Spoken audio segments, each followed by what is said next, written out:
ಹೊಸದುರ್ಗ ಪಟ್ಟಣದ ಕಾಲೇಜು ಮತ್ತು ತಾಂತ್ರಿಕ ಶಿಕ್ಷಣ ಇಲಾಖೆಯ ಸರ್ಕಾರಿ ಪಾಲಿಟೆಕ್ನಿಕ್ ಕಾಲೇಜಿನಲ್ಲಿ ಇಂದು ಅರ್ಥಪೂರ್ಣ ಹಾಗೂ ಸ್ಫೂರ್ತಿದಾಯಕ ಕಾರ್ಯಕ್ರಮ ನಡೆಯಿತು. ಕಾಂಗ್ರೆಸ್ ಯುವ ಮುಖಂಡರಾದ ಅರುಣ್ ಗೋವಿಂದಪ್ಪ ಅವರು ಭಾರತ ರತ್ನ ಶ್ರೇಷ್ಠ ಎಂಜಿನಿಯರ್ ಹಾಗೂ ರಾಷ್ಟ್ರ ನಿರ್ಮಾಣದ ಮಹಾನ್ ಶಿಲ್ಪಿ ಸರ್ ಎಂ ವಿಶ್ವೇಶ್ವರಯ್ಯ ಅವರ ಪುತ್ಥಳಿಯನ್ನ ಕಾಲೇಜಿಗೆ ಕೊಡುಗೆಯಾಗಿ ನೀಡಿದ್ದು ಇಂದು ತಮ್ಮ ಅಮೃತ ಹಸ್ತದಿಂದ ಪುತ್ಥಳಿಯನ್ನ ಅನಾವರಣಗೊಳಿಸಿದರು. ಕಾರ್ಯಕ್ರಮದಲ್ಲಿ ಕಾಲೇಜಿನ ಪ್ರಾಂಶುಪಾಲರು, ಉಪನ್ಯಾಸಕರು, ಸಿಬ್ಬಂದಿ, ವಿದ್ಯಾರ್ಥಿಗಳು ಹಾಗೂ ವಿವಿಧ ಗಣ್ಯರು ಭಾಗವಹಿಸಿ ಪುತ್ಥಳಿಗೆ ಪುಷ್ಪ ನಮನ ಸಲ್ಲಿಸಿದರು. ಈ ವೇಳೆ ಸರ್ ಎಂ ವಿಶ್ವೇಶ್ವರಯ್ಯ ಅವರ ಜೀವನದ ಸಾಧನೆಗಳು, ಶಿಸ್ತು, ಸಮಯ ಪಾಲನೆ ಹಾಗೂ ದೇಶದ ಅಭಿವೃದ್ಧಿಗೆ ಅವರು ನೀಡಿದ ಅಮೂಲ್ಯ ಕೊಡುಗೆಗಳನ್ನು ಸ್ಮರಿಸಲಾಯಿತು.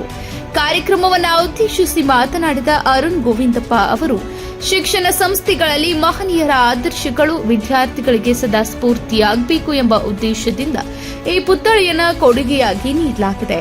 ತಾಂತ್ರಿಕ ಶಿಕ್ಷಣ ಪಡೆಯುತ್ತಿರುವ ವಿದ್ಯಾರ್ಥಿಗಳು ಸರ್ ಎಂ ವಿಶ್ವೇಶ್ವರಯ್ಯ ಅವರ ಆದರ್ಶಗಳನ್ನು ಅನುಸರಿಸಿ ಜ್ಞಾನ, ಕೌಶಲ್ಯ ಮತ್ತು ಶಿಸ್ತಿನೊಂದಿಗೆ ದೇಶದ ಅಭಿವೃದ್ಧಿಗೆ ತಮ್ಮದೇ ಆದ ಕೊಡುಗೆ ನೀಡಬೇಕು ಎಂದು ಕರೆ ನೀಡಿದರು. ಕಾಲೇಜಿನ ಪ್ರಾಂಶುಪಾಲರು ಮಾತನಾಡಿ, ಮಹನೀಯರ ಸ್ಮರಣೆಯನ್ನು ಶಾಶ್ವತಗೊಳಿಸುವ ಈ ಕಾರ್ಯ ವಿದ್ಯಾರ್ಥಿಗಳಲ್ಲಿ ದೇಶಭಕ್ತಿ, ವಿಜ್ಞಾನ ಮನೋಭಾವ ಮತ್ತು ಸಾಮಾಜಿಕ ಜವಾಬ್ದಾರಿಯನ್ನು ಬೆಳೆಸಲಿದೆ ಎಂದು ಹೇಳಿದರು. ವಿದ್ಯಾರ್ಥಿಗಳು ಕೂಡ ಸರ್ ಎಂ ವಿಶ್ವೇಶ್ವರಯ್ಯ ಅವರ ಜೀವನ ಸಾಧನೆಗಳ ಕುರಿತು ಮಾತನಾಡಿ ಅವರ ಆದರ್ಶಗಳನ್ನು ಜೀವನದಲ್ಲಿ ಅಳವಡಿಸಿಕೊಳ್ಳುವ ಸಂಕಲ್ಪ ವ್ಯಕ್ತಪಡಿಸಿದರು. ಒಟ್ಟಾರೆ ಸರ್ಕಾರಿ ಪಾಲಿಟೆಕ್ನಿಕ್ ಕಾಲೇಜಿನಲ್ಲಿ ನಡೆದ ಭಾರತ ರತ್ನ ಸರ್ ಎಂ ವಿಶ್ವೇಶ್ವರಯ್ಯ ಅವರ ಪುತ್ಥಳಿ ಅನಾವರಣ ಕಾರ್ಯಕ್ರಮವು ವಿದ್ಯಾರ್ಥಿಗಳಿಗೆ ಪ್ರೇರಣೆ ನೀಡುವ ಸಾರ್ಥಕ ಕಾರ್ಯಕ್ರಮವಾಗಿ ಯಶಸ್ವಿಯಾಗಿ ನೆರವೇರಿತು.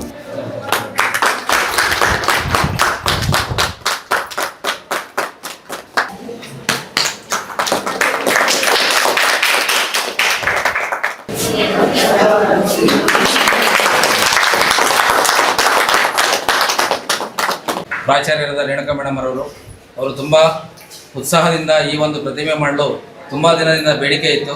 ಹಾಗಾಗಿ ಅವರ ಒಂದು ಈ ಆಸೆಯನ್ನು ಈ ದಿನ ಈಡೇರಿಸಿದ್ದೇವೆ. ಅವರಿಗೂ ಸಹ ನಮ್ಮ ಸಂಸ್ಥೆ ಪರವಾಗಿ ಹಾಗೂ ಎಲ್ಲ ಸಿಬ್ಬಂದಿ ಪರವಾಗಿ ಧನ್ಯವಾದಗಳನ್ನು ಹೇಳ್ತೇವೆ. ಹಾಗೂ ಎಲ್ಲ ಉಪನ್ಯಾಸಕ ವರ್ಗದವರಿಗೂ ಹಾಗೂ ನಮ್ಮ ಕಾಲೇಜಿನ ಎಲ್ಲ ನೌಕರರಿಗೂ ಸಹ ಧನ್ಯವಾದ ಹೇಳ್ತಾ ಈ ಮೂಲಕ ಮುಗಿಸ್ತೇನೆ. ಈ ಸಂದರ್ಭದಲ್ಲಿ ನಮ್ಮದು ಟೆಕ್ನಿಕಲ್ ಸಂಸ್ಥೆ ಆಗಿರೋದ್ರಿಂದ, ತಾಂತ್ರಿಕ ಸಂಸ್ಥೆ ಆಗಿರೋದ್ರಿಂದ ITI ಮತ್ತು ಡಿಪ್ಲೊಮೊ, GTTC ಎಲ್ಲ ಒಂದೇ ಕಡೆ ಬರ್ತಾ ಇದೆ. ಆ್ಯಕ್ಚುಲಿ ಟೆಕ್ನಿಕಲ್ ಕಾಲೇಜ್ ಆಗಿರೋದ್ರಿಂದ ನಮ್ದು ಸರ್ ಎಲ್ಲರಿಗೂ ಗೊತ್ತಿರೋ ಹಾಗೆ is technical master of India. ಅವರು ನೆನಪಿನಾರ್ಥ ನಮ್ಗೆ ಇಡಬೇಕು ಅಂತ ತುಂಬ ಇತ್ತು. ಅದು ನೆರವೇರಿಸಿದ್ದೀವಿ. ಅದಕ್ಕೆ ನಮಗೆ ಬೆಂಬಲವಾಗಿ ನಿಂತಿದ್ದು ಶ್ರೀಯುತ ಅರುಣ್ BG ಸರ್ ಅವರು. ಕೇಳಿದ ತಕ್ಷಣ ಇಮಿಡಿಯೇಟಾಗಿ ಒಪ್ಕೊಂಡ್ರು. ಅವರು ಒಪ್ಕೊಂಡಿದ್ದಕ್ಕೆ ನಾವು ತಕ್ಷಣ ಒಂದು ತಿಂಗಳಲ್ಲೇ ಮಾಡಲಿಕ್ಕೆ ಸಾಧ್ಯ ಆಗಿದ್ದು. ಅವರಿಗೆ ಸಂಸ್ಥೆ ಪರವಾಗಿ ಧನ್ಯವಾದಗಳು. ಜೊತೆಗೆ ಈ ಸಂದರ್ಭದಲ್ಲಿ ಇನ್ನೊಂದು ಹೇಳಬೇಕು, ನಮ್ಮ ಸನ್ಮಾನ್ಯ ಜನಪ್ರಿಯ ಶಾಸಕರಾದಂತಹ ಶ್ರೀ BG ಗೋವಿಂದಪ್ಪ ಸರ್ ಅವರು ನಿನ್ನೆ ಅನಿರೀಕ್ಷಿತವಾಗಿ ಬಂದು ನಮಗೆ ಕಾಂಪೌಂಡ್, ಅವರು DC ಅವ್ರನ್ನ ಕರ್ಕೊಂಡ್ಬಂದು ಕಾಂಪೌಂಡ್ ಎಲ್ಲ ಮಾಡಿಸ್ಕೊಡ್ತೀನಿ ಇದ್ರು. ಅದು ತುಂಬ ಖುಷಿ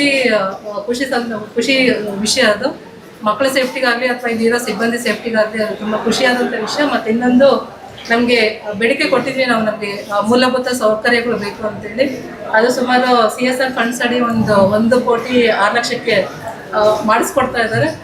ಎಲ್ಲ ನಮ್ಮ ಸಂಸ್ಥೆಯ ಸಿಬ್ಬಂದಿ, ವಿದ್ಯಾರ್ಥಿಗಳೆಲ್ಲ ಪರವಾಗಿ ನಮ್ಮ ಜನಪ್ರಿಯ ಶಾಸಕರಾದಂತಹ ಶ್ರೀ BG ಗೋವಿಂದಪ್ಪ ಸರ್ ಅವರಿಗೆ ಎಲ್ಲರೂ ಹೃತ್ಪೂರ್ವಕ ಧನ್ಯವಾದಗಳು. ಮತ್ತು ನಾವೆಲ್ಲ ಚಿರಋಣಿಯಾಗಿರ್ತೀವಿ ಅಂತ ಹೇಳ್ತಾ, ಅವರ ರಾಜಕೀಯ ಭವಿಷ್ಯ ಇನ್ನೂ ಉಜ್ವಲ ಆಗಲಿ, ಅವ್ರಿಗೂ ಕ್ಯಾಬಿನೆಟ್ ಮಿನಿಸ್ಟರ್ ಆಗಲಿ ಅಂತ ಆಶಿಸ್ತಾ, ನಮ್ಮದು ಟೆಕ್ನಿಕಲ್ ಕೋರ್ಸ್ ಆಗಿರೋದ್ರಿಂದ ಅವರು ಕೂಡ ನಮ್ಗೆ ಎಜುಕೇಷನ್ ಮಿನಿಸ್ಟರ್ ಆದರೆ ನಮ್ಗೆ ಇನ್ನೂ ಖುಷಿ, ನಮ್ಮ ಕಡೆಯವ್ರು ಆಗಿದ್ದಾರೆ ಅಂತ ಹೇಳ್ಬಿಟ್ಟು. ಹಾಗೆ ನಮ್ಮ ಅರುಣ್ ಸರ್ ಕೂಡ, ಅವರು ಕೂಡ ರಾಜಕೀಯವಾಗಿ ಇನ್ನೂ ತುಂಬ ಬೆಳಿಬೇಕು, ಅವರು ತುಂಬ ಉನ್ನತ ಸ್ಥಾನಕ್ಕೆ ಇರಬೇಕು ಅಂತ. ಇಬ್ಬರು ಗೈಡೆನ್ಸಲ್ಲಿ ನಾವು ಇಲ್ಲೇನು ಮಾಡಿದ್ದೆವು ಎಲ್ಲ ಶ್ರೇಯಸ್ಸು ಅಪ್ಪ ಮತ್ತು ಮಗನಿಗೆ ಸೇರಬೇಕು ಅಂತ ಹೇಳ್ತಾ ನಮಗೆ ತುಂಬ ಆತ್ಮೀಯ ಅನ್ನಿಸ್ತಾರೆ. ಆ್ಯಕ್ಚುಲಿ ಅವರು ಗೋವಿಂದಪ್ಪ ಸರ್ ಅವರಿಗೆ ನಮಗೆ ತಂದೆ ಸಮಾನ ಅವರು. ಇವರು ಕೂಡ ನಮ್ಮಲ್ಲಿ ಒಬ್ಬರು ಅಣ್ಣ ತಮ್ಮಗಳ ಥರನೇ ಅನ್ನಿಸ್ತಾರೆ. ಹಾಗಾಗಿ ಆ ಭೇದ ಭಾವ ಇದ್ದ ನಮ್ಮವರಲ್ಲೂ ಒಬ್ಬರು ಅನ್ನೋದ್ರ ಕಿಲಿಗಿಂದ್ಮೇಲೆ ನಾವು ನಡೆಸ್ಕೊಂಡ್ಬಂದಿದ್ವಿ. ಇಬ್ಬರಿಗೂ ಕೂಡ ಇನ್ನೊಮ್ಮೆ ಧನ್ಯವಾದಗಳು